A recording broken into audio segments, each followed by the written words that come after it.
პროკურორის სინდისის პატიმარ ანრი კვარაცხელიასთვის შეფარდებულ 4 წლინახევრიან პატიმრობას ასაჩივრებს როინ ხინთიფიძემ ამისთვის სააპელაციო სასამართლოს მიმართა. კვარაცხელიას ადვოკატი ამბობს, რომ პროკურატურის მიერ განაჩენის სააპელაციო სასამართლოში გასაჩივრება ნიშნავს, რომ ბრალდების მხარე სასჯელის ზომას არ ეთანხმება. ანრი კვარაცხელიას 4,5 წლით პატიმრობა მოსამართლე ჯვებენ აჭყებიამ შეუფარდა. სინდისის პატიმარს სპეცრაზმის თანამშრომელზე თავდასხმას მისთვის ეგრეთ წოდებული მოლოტოვის კოქტეილის სროლას ედავებოდნენ. კვარაცხელიას საქმეში ფიზიკურად დაზარალებული პოლიციელი არ არსებობს. როგორც მოგიხსენებათ, ანზორ კვარაცხელიას პოლიციაზე თავდასხმის გამო სრულიად აბსურდულად და უსაბუთებლად მოსამართლის მიერ განესაზღვრა თავისუფლების აღკვეთა სასჯელის სახით 4 წელი და 6 თვე.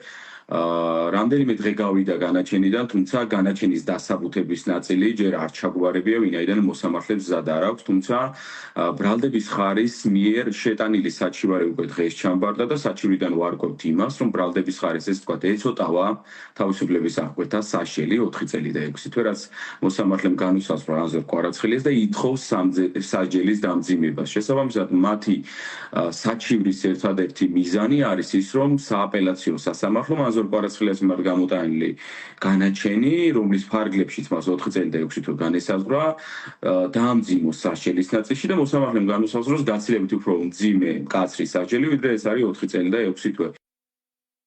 გრძელდება სინდისის 8 პატიმრის საქმის განხილვა თბილისის საქალაქო სასამართლოში. იკითხება არსენ ხუნაშვილი, რომელიც 8 პირისა და 11 პირის საქმეების მთავარი გამომძიებელია. სწორედ მან ჩაატარა გამოძიება 8-ვე დაკავებულის საქმეში. მანამდე კი ბრალდების მხარის კიდევ ერთი მოწმე ლევან ბასილაძე გამოიკითხა, რომელიც ქუთაისის საკრებულოს თავმჯდომარის პირველი მოადგილიშვილია ქართული ოცნებიდან. ამან ადვოკატებისთვის სერიოზული კითხვები გააჩინა მოწმის ობიექტურობის მიმართ. როგორ მიმდინარეობს ბრალდების მოწმის გამოკითხვა, ლიზი ვეკუა სასამართლოს ეზოს გარედან მოგვიყვება სხდომის დეტალებს, რომლის გადაღებაც ჩვენთვის აკრძალულია.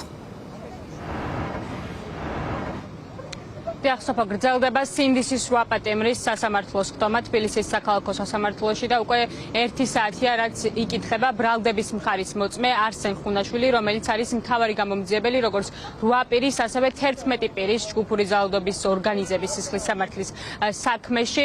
არსენ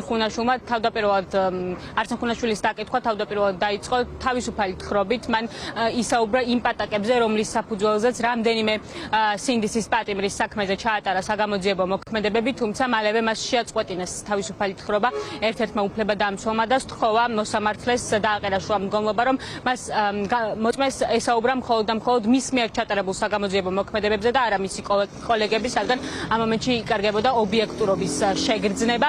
ეს ყველაფერი კი მოყვა ისევ და ისევ ზვია ცეცხლაძის მთავარ ვიდეომტკიცებულებას საქმეში, რომელიც აღმოჩნდა უხმოწინა პროცესზე გაირკვა ეს ყველაფერი, როდესაც სასამართლოსგან გამოითხოვეს დედანი დამცველებმა და აღმოჩნდა, რომ დედანიც კი არის უხმო და მხოლოდ პროკურორების ვიდეომტკიცებულებას აქვს ხმა, რამაც წინა პროცესიც და ახლაც დაძაბულობა და უფლებადამცველების გაკვირვება გამოიწვია. დღევანდელ ხდომაზეც იგივე ვითარება იყო ზუსტად დარბაზში, რადგან არსენ ხუნაშვილმა თქვა, რომ მას ჰქონდა ისეთი ვიდეო, რომელსაც ხმა აქვს და ამ ყველაფერს წარუდგენდა სასამართლოს, რამაც ცხადია უფლებადამცველების გაკვირვება გამოიწვია.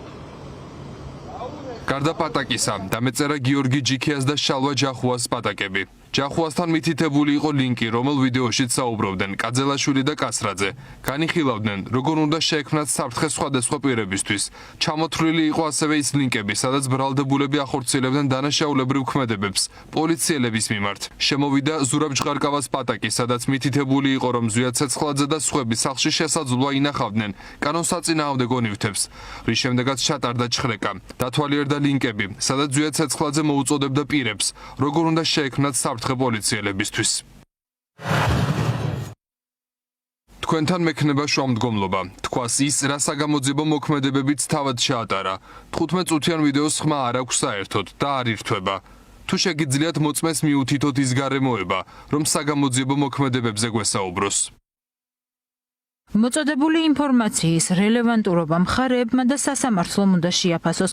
მოწმეს კი აქვს უფლება ისაუბროს იმ დათვალიერების ოქმის გარშემო, რომელიც თავად შეადგინა და ხელი მოაწერა. მოსამართლე თამარ მჭედრიშვილი მთელი დღის განმავლობაში განიხილავს საქალაქო სასამართლოში სინდისის სვაპატიმრის საქმეს. დღეს უკვე მესამე გამომძიებელი იკითხება. სამივე გამომძიებელის ჩვენებებმა ადვოკატების შეფასებით აჩვენა ის, რომ საქმეში არანაირი მტკიცებულება არ დევს.